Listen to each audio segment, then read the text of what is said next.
이삭은 그 유언의 때를 스스로 앞당겨서 스스로 더 각별하게 생각하는 육신의 장남인 에서를 축복하려고 합니다.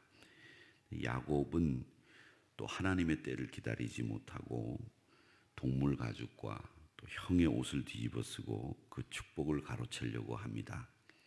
또 그 사이에 리브가는 어머니이지만 야곱을 편애함으로 인해서 자신의 목적을 이루려고 하는 그 뜻을 이루기 위해서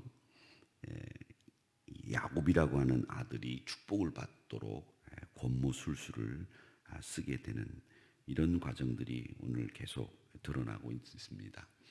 근데 이 말씀을 보면서 우리는 생각하게 되는 것이 인간들이 이렇게 다 자기 각각의 뜻대로 움직이지만 이런 사이에서도 하나님이 당신의 뜻을 정확하게 이루어 가시는구나라는 것을 보게 됩니다. 그래서 오늘 이 말씀을 보면서 아버지 이삭의 뜻, 야곱의 뜻, 그리고 하나님의 뜻을 생각해 보면서 이 뜻이 각각 다 상충되고 다 각각 방향이 다른 것 같지만 결국 그 방향이 다른 인간들의 모습을 통해서 하나님은 자신의 뜻을 관철시킨다는 것을 보게 됩니다. 먼저 이삭 아버지의 뜻을 한번 살펴보십시오. 그는 촉각, 후각을 동원해서 이 아들이 큰 아들인지를 확인하려고 애를 쓰는 모습이 오늘 읽은 본문에 보면 드러납니다. 이미 시각을 잃어버려서 영적 분별력이나 자기가 눈으로 보이는 것이 없는 상태이기 때문에 촉각이나 후각을 동원해서 이 아들 에서를 후계자로 삼으려고 하는 자기 뜻을 관철시키려고 한다는 거죠.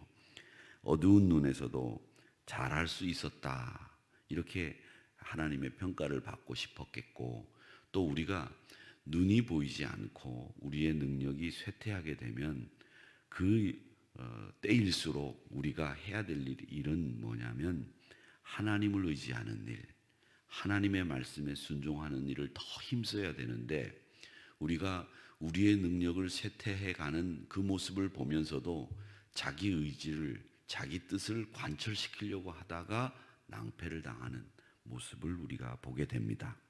여러분, 우리가 나이가 들면서 한 해 한 해 시간이 지나면서 나이를 까먹는 사람은 없고 더 먹는 사람만 있다고 제가 어제 말씀을 드렸는데, 그럴 때 우리가 해야 될 일이 뭐냐? 우리 육신의 능력은 점점 더 쇠퇴해져 간다. 이럴 때 우리가 해야 될 일은 뭐냐? 더 내 뜻을 관철시키기 위해서 애를 쓰기보다는 하나님을 좀 더 의지하는 신앙의 모습으로 변모해야 되겠다라는 결단을 우리 안에 가져야 될 줄로 압니다.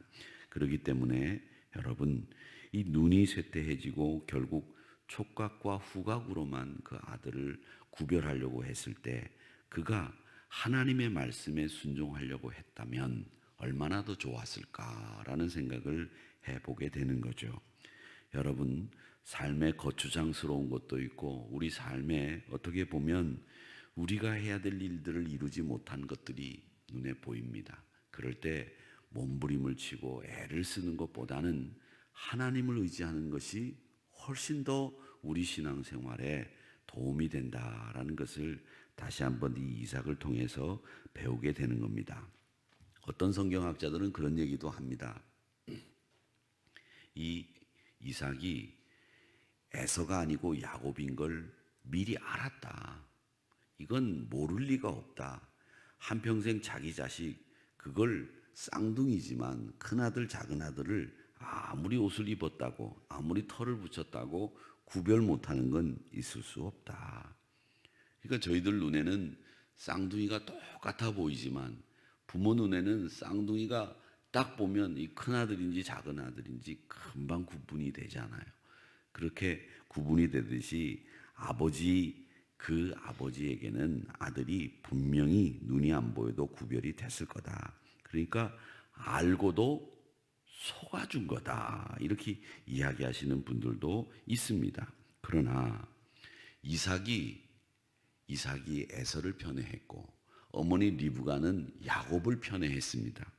이렇게 서로 편애한 것을 보면 에서가 이 이삭을 통해서 축복을 받는 모습을 보면서 이 이삭은 에서를 장자로 삼고 그를 축복하기로 작정을 하고 그를 불러서 독대를 해가지고 실제 축복의 의례를 감행함으로 말미암아 이 일이 꼭 될 수 있도록 만들었다라고 하는 것을 보면 이거 알고도 속았다라고 보기에는 어렵다라는 것을 이 성경의 말씀을 보면 우리가 알 수 있습니다. 여러분, 사람이 아무리 자기가 자기 뜻을 가지고 있다고 할지라도 그 뜻을 한번 이렇게 뒤를 돌아보면서 한번 한 걸음 뒤로 물러가 보기도 하고 생각해 보기도 하고 이게 사람의 도리죠.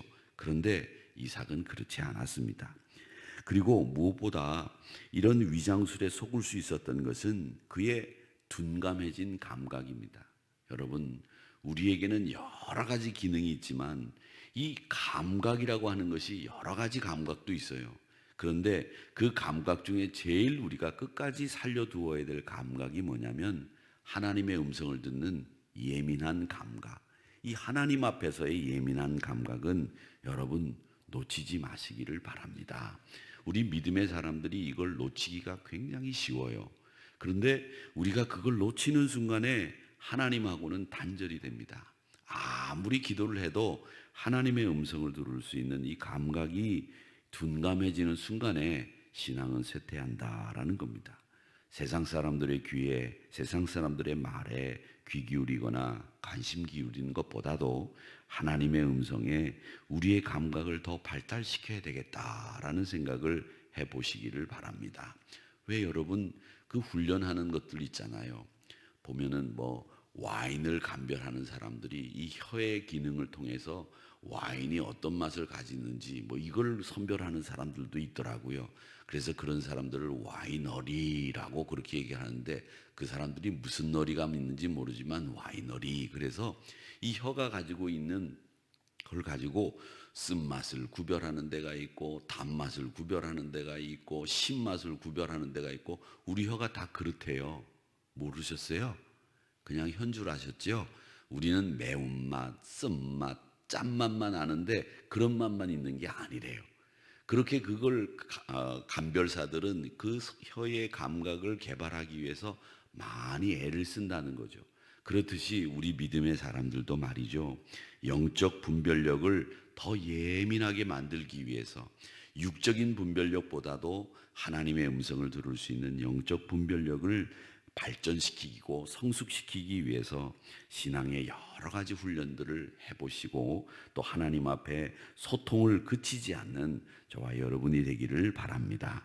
결국 그 위장된 목소리 앞에 어느 정도 의심도 하지만은 속고 말았습니다.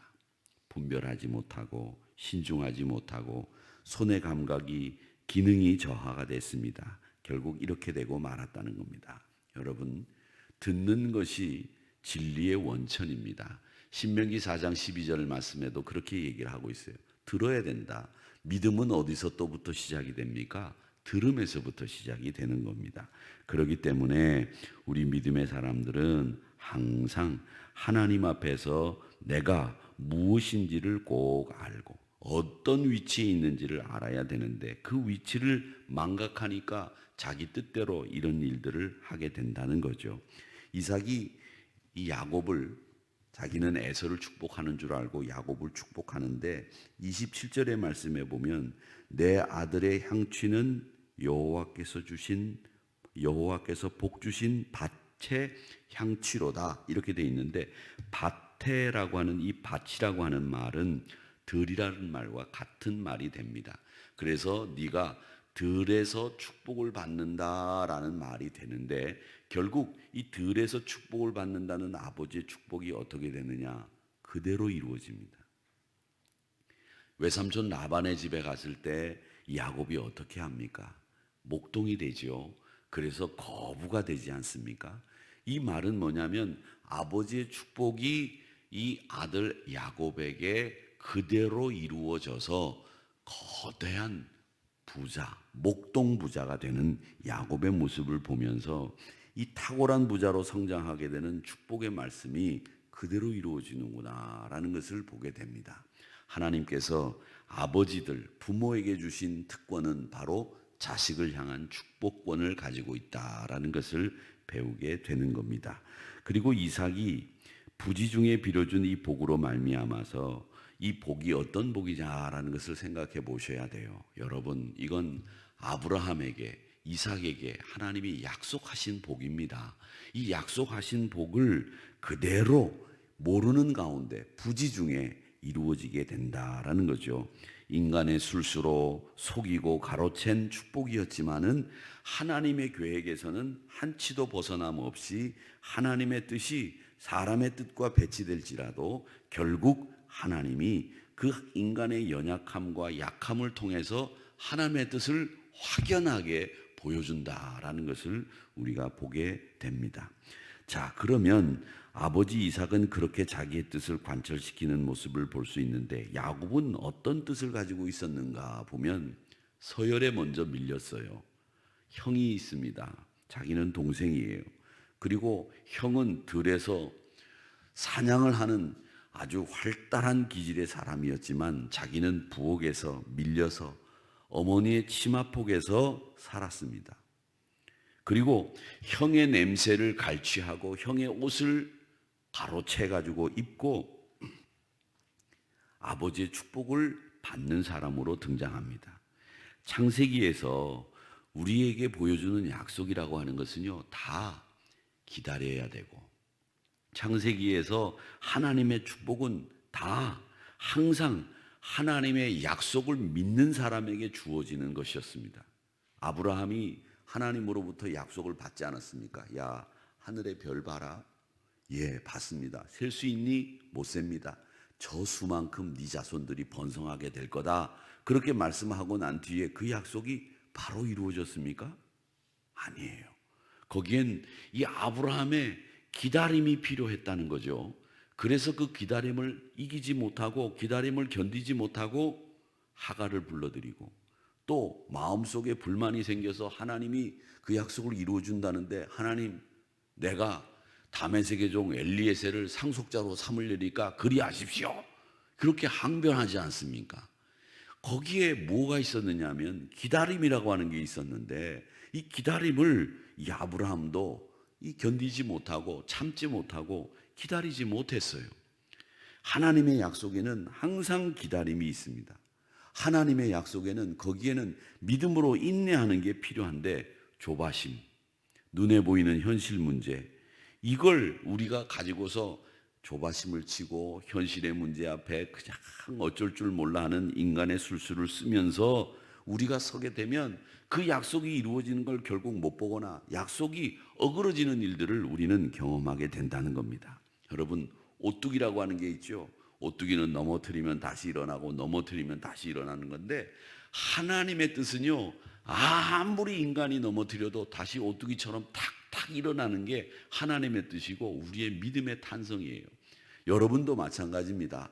여러분의 믿음의 탄성을 꼭 가지고 계셔서 다시 넘어지면 누가 쑥 밀면 다시 탁 일어나고 누가 밀면 다시 탁 일어나는 그런 믿음의 탄성을 여러분 가지시기를 바랍니다. 그 믿음의 탄성을 가지기 위해서 우리에게 필요한 게 뭐냐? 기다림이에요. 그리고 하나님의 약속을 철저하게 믿는 신앙, 그 신앙이 우리 믿음의 탄성을 굳건히 지켜주어서 누가 밀어도 또 탁 일어나고 밀어도 탁 일어나야지. 한 번 밀면 넘어져 갖고 못 일어나고 그래가지고 엎어져 가지고 뭐 하냐 그러면 아이고 넘어져 있습니다. 그 다음에 뭐 할래? 죽을랍니다. 그 다음에 뭐 할래? 하나님 나를 이렇게 하시려고 나를 낳으셨나요? 이렇게 항변이나 하는 사람 되고 만다는 거예요.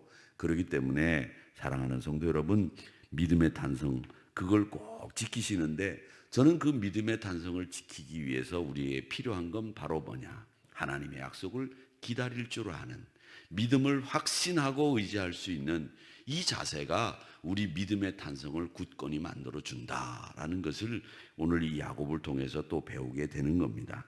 하나님이 작정하신 것, 이것을 우리에게 하나님은 꼭 이루신다는 것을 아시고 여러분 조급하여 마시고 기다리시기를 바랍니다. 그럴 때마다 역사가 일어난다는 것을 우리가 배우게 됩니다. 야곱은 말이죠, 리브가의 기지를 그대로 받았어요. 아버지 이삭의 기지를 받은 게 아니라 리브가의 기지를 받았기 때문에 이 리브가처럼 권모술수에 아주 능합니다. 그래서 어머니가 속이자고 했는데, 속이자고 했을 때 제가 어제도 말씀드렸지만 야곱은 어머니 그러지 맙시다. 우리가 꼭 그렇게 해야 됩니까? 이렇게 두 사람이 만약에 나쁜 일을 하려고 한다면 한 사람 정도는 한번 저지를 해야 될 거 아니에요.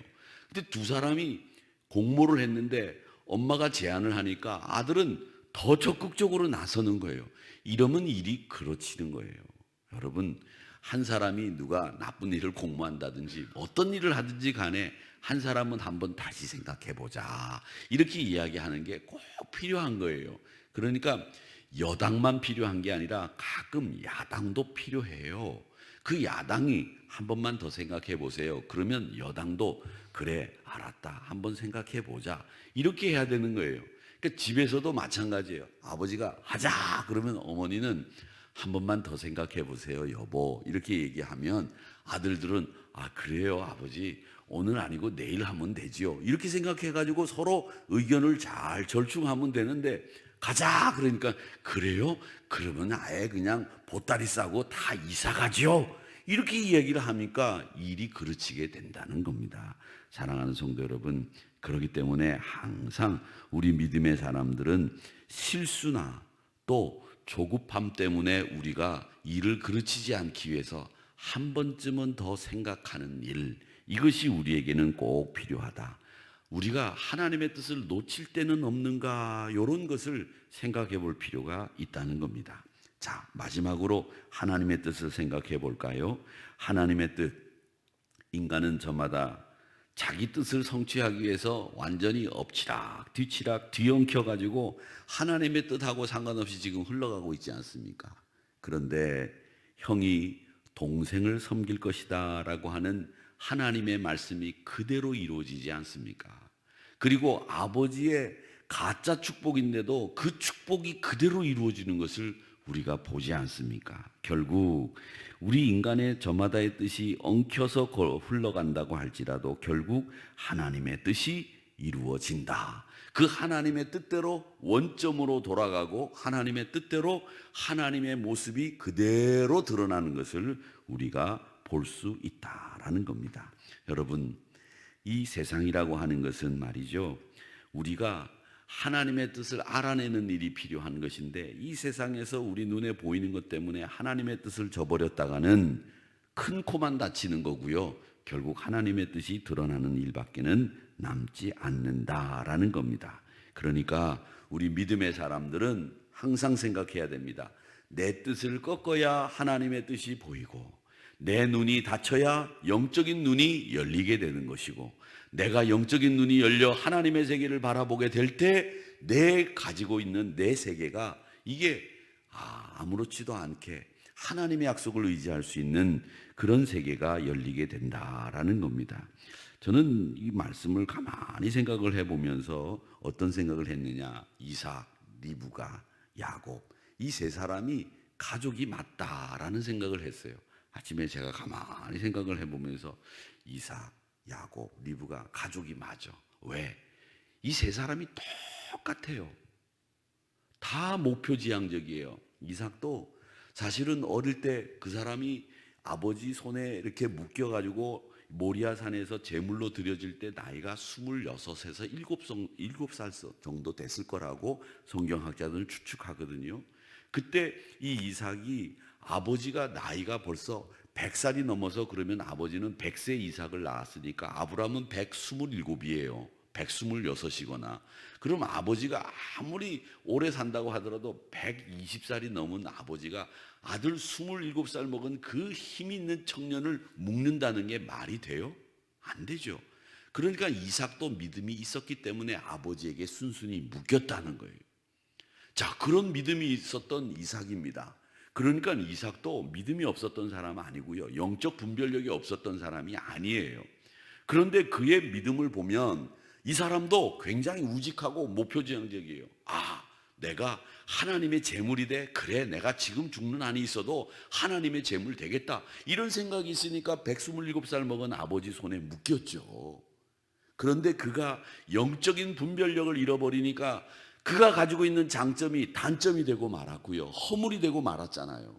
여러분, 여러분의 장점이 정말 좋은 장점이 되려고 한다면 결국 그가 가지고 있는 장점이 영적 분별력이 있을 때는 장점이었지만은 영적 분별력이 없어지니까 그는 에서를 축복하려고 하는 잘못된 생각을 가지고 결국 에서를 축복했지만 야곱을 축복하는 결과를 초래하게 됐다는 거죠. 야곱, 그 사람도 가족이니까 아버지의 아들이에요. 똑같아요. 목표지향적이에요. 내가 이걸 한다 그러면 끝까지 가는 사람이에요. 그런데 거기에 자기 욕심이 아니라 하나님의 뜻으로 가야 되는 거예요. 그런데 자기 욕심이 거기에 개입되어 있으니까 그 목표지향적인 그 가족 똑같은 그 아버지의 그 아들인 이 야곱은 자기 욕심 채우는 데만 급급했던 사람으로 전락하고 마른 거죠.